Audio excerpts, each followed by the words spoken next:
El Nino mga sangkay, nagpang-abot na po sa Pilipinas at nananalasa na.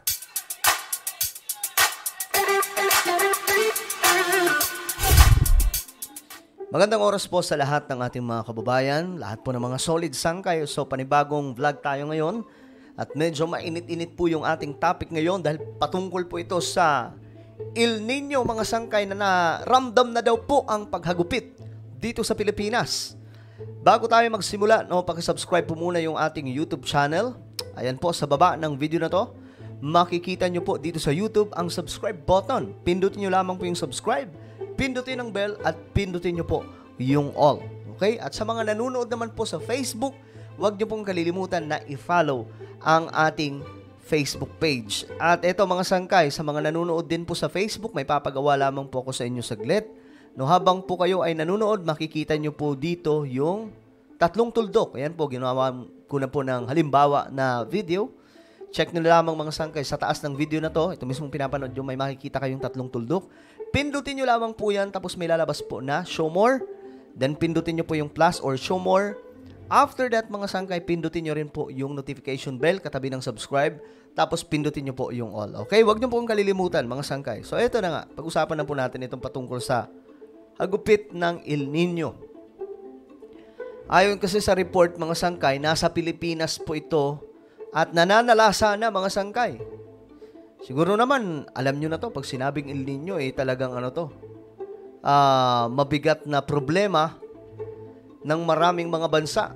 Mula Luzon, Visayas hanggang Mindanao, walang kawala sa perwisyo ng El Nino. Ngayon pa nga lang napinsala na ang ekta-ektarya mga taniman at magtutuloy-tuloy pa raw ang pagbaba ng level ng tubig sa mga dam.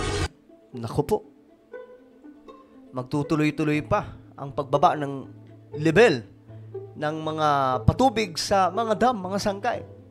At ramdam na po ito ngayon, marami na pong natutuyong lugar dahil nga po sa sobrang init ng panahon.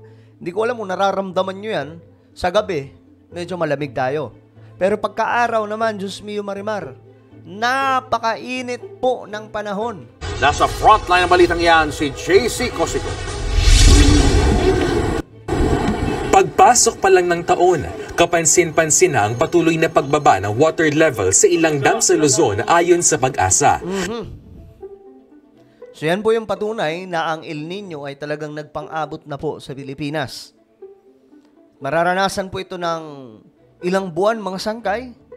Kaya ihanda-handa nyo na po ang inyong mga sarili dahil nga po hindi po ito basta-basta na problema ngayong kakaharapin natin sa ating bansa. Kabilang dyan ang Angat Dam sa Bulacan na pangunahing pinagkukunan ng tubig ng Metro Manila at mga kalapit na probinsya. Sa datos ng Pag-asa, sa loob ng halos isang buwan, bumaba na sa 212.07 meters ang water level sa Angat. 2 metrong pagbaba agad yan. Ang dahilan dyan, ang umiiral na El Nino o matinding tagtuyot. Naku po, ayun na nga po. Mga dams natin is talagang sa mga tubig ulan na umaasa. Ngayon ng month na to, dahil nga meron tayong El Nino, is kukunti yung ating bagyo, particular nga dito sa Luzon area. Normal pa naman daw operasyon na Angat Dam ngayon. Pero pinangangambahan ang pagbaba pa ng tubig sa Angat Dam sa mga sunod na buwan. Okay. Bumababa na yung tubig pero hindi pa po umaabot sa critical part. Kaya nga lang mga sangkay, ayun nga po, sinabi na po dito na pinangangambahan na mas bababa pa po. At kapag bumagsak po yung tubig dito, delikado po yan mga sangkay. Kung saan panahon na ng tag-init, sasabay pa ang kasagsagan ng El Nino kaya mas madalang ang pag-ulan. Nako, summer na ito. Ito matindi mga sangkay. Magsa-summer na, di ba? Tapos, may El Nino pa. Pambihira, anong klaseng init mayroon yan? Patuloy yung ang unang mababawasan is yung pag-generate ng kuryente. Then, kung continuous yung pagbaba, is yung mga farmers natin, yung sa irigasyon. Medyo yung tubig nila, gaya nung kasing lalakas nun dati. Kasama ang Bulacan at Metro Manila sa 19 na lugar na nakararanas ng dry spell dahil sa El Nino. So, numero unong tinamaan mga sangkay ang dito sa Luzon, especially in Metro Manila. Kaway-kaway po sa mga nasa Metro Manila, no? Naway makasurvive po tayong lahat sa kabila po ng pinagdadaanan po natin ngayon na init po ng panahon. Kasi magsa-summer.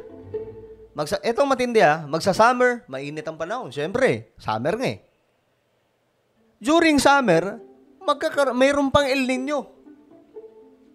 Bukod sa mayroong El Nino, mayroon pang global warming ang nagaganap ngayon sa ating mundo.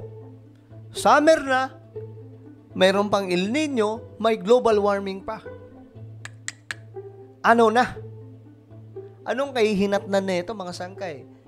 Kaya ipagdasal po natin ang ating mga kababayan, lalong-lalo na po yung ating bansa, no?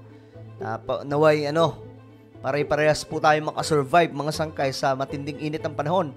Isa sa problema dyan, yung mga nagtatrabaho na lagi pong nasa kalsada, mga driver, kawawa po talaga, mga sangkay, no?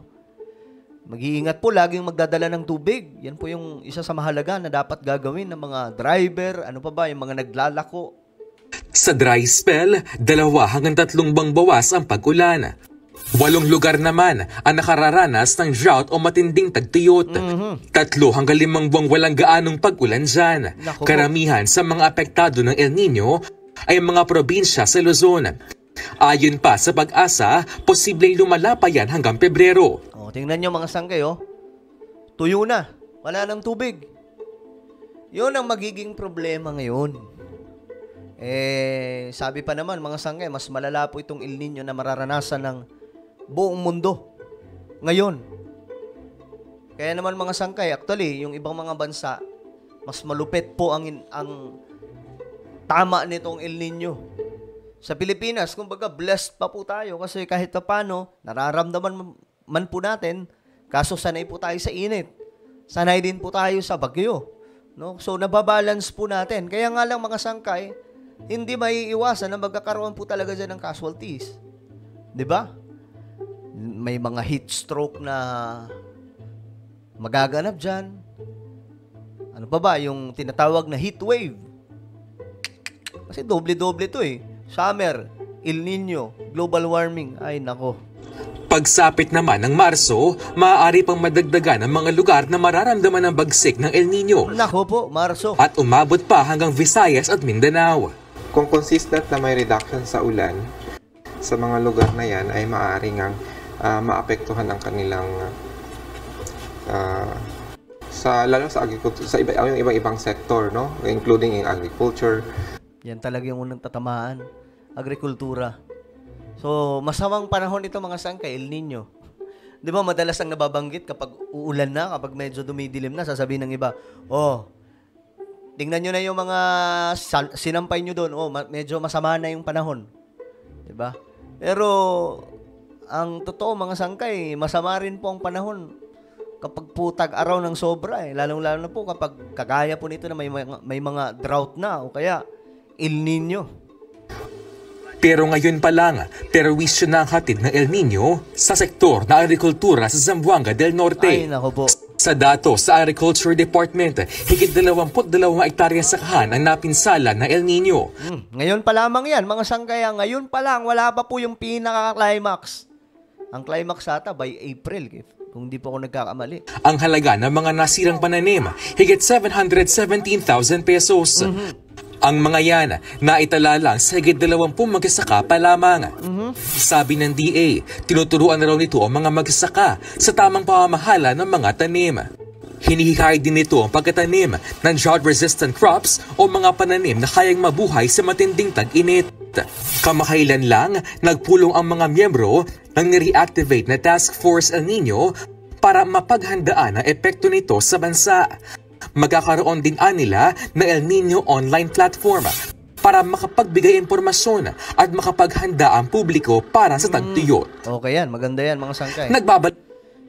Para at least may inform po yung mga kababayan natin, kahit ako, mga sangkay, kailangan din po talaga natin yan, yung impormasyon, ano nga bang level itong El Nino sa Pilipinas.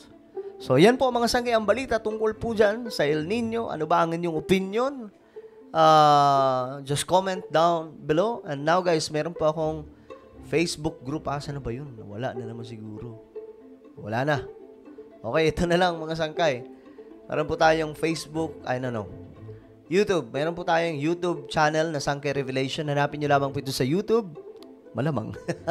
Tapos kapag nakita nyo na click the subscribe, click the bell, and click all. So ako na po ay magpapaalam hanggang sa muli. This is me, Sankay Janjan. Palagi niyo pong tatandaan that Jesus loves you.